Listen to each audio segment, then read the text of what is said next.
అనగనగా ఒక ఊళ్ళో కాకి, పిచ్చుక ఇద్దరు స్నేహితులనమాట. కాకిదేమో కర్రలిల్లు, పిచ్చిదేమో పిడకలిల్లు. ఒకరోజు ఒక పెద్ద గాలివాన వచ్చి పిచ్చుక పిడకలిల్లు కాస్త కలిపోయిందంట. అప్పుడు కాకి దగ్గరికెళ్ళి ఆశ్రయం అడిగిందంట. కాకి బావ తలుపు తీయవా అంటే, ఉండమ్మా మా ఆయన స్నానం చేస్తున్నాడు అందంట. కాకి బావ తలుపు తీయవా అంటే, ఉండమ్మా మా పిల్లలు స్నానం చేస్తున్నారు అందంట. కాకి బావ తలుపు తీయవా అంటే, ఆకల్లో తలుపు తీసి అటక మీద కూర్చో అని చెప్పిందంట. అటక మీద కూర్చున్న పిచ్చుకకు ఒక పుచ్చిపోయిన బఠానీ కనిపించి తినిందంట. మా ఇంట్లో నన్ను అడగకుండా ఎందుకు తిన్నావు అని చెప్పి కాకి తీసుకెళ్ళి ముళ్ళ మీద పడేసిందంట. ముళ్ళ మీద పడుతూ బాధపడుతున్న పిచ్చుకని భగవంతుడు చూసి ఒక మంచి ఇల్లు కట్టించి ఇచ్చాడంటే ఈసారి పెద్దగా వచ్చి కాకి కర్రలిల్లు కాస్త కలిపోయిందంట.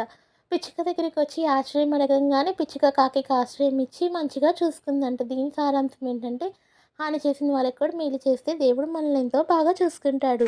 అంతేకాదు ఎటువంటి సమయంలో ఎవరికైనా మనం హెల్ప్ చేయాలి.